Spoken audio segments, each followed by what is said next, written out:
If you're advertising on Google, I'm going to share one campaign setting to absolutely avoid at all costs because it will literally destroy your campaign results.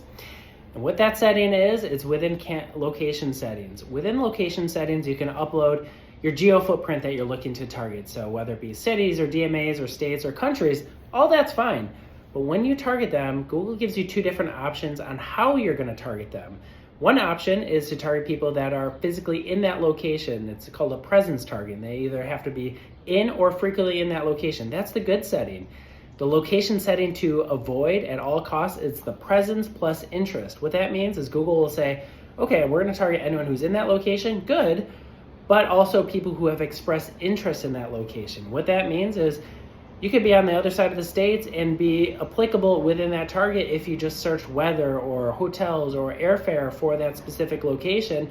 And by checking that, it's just going to really ruin the results, especially for businesses that can only service clients within that geo footprint.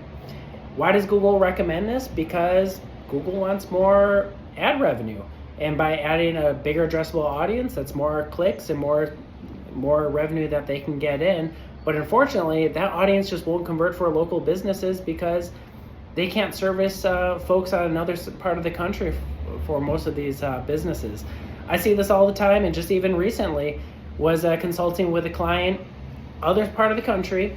They were just servicing just literally one city, but they had the presence plus interest. Took a look at Google Analytics. From their ads, they're getting traffic from all over the country and even traffic from India because Google deemed that some of these audiences were interested in that area, but this company could definitely not service them. So do yourself a favor, check all your campaign settings, location settings, make sure you're on presence only. And unfortunately, that's the thing with Google ads is you can have the best campaign setup, but if you check one box that you probably shouldn't have checked, it's really going to derail everything. If anyone who's watching this is advertising on Google and wants us to assess their current ad program, feel free to reach out to us at risemkg.com.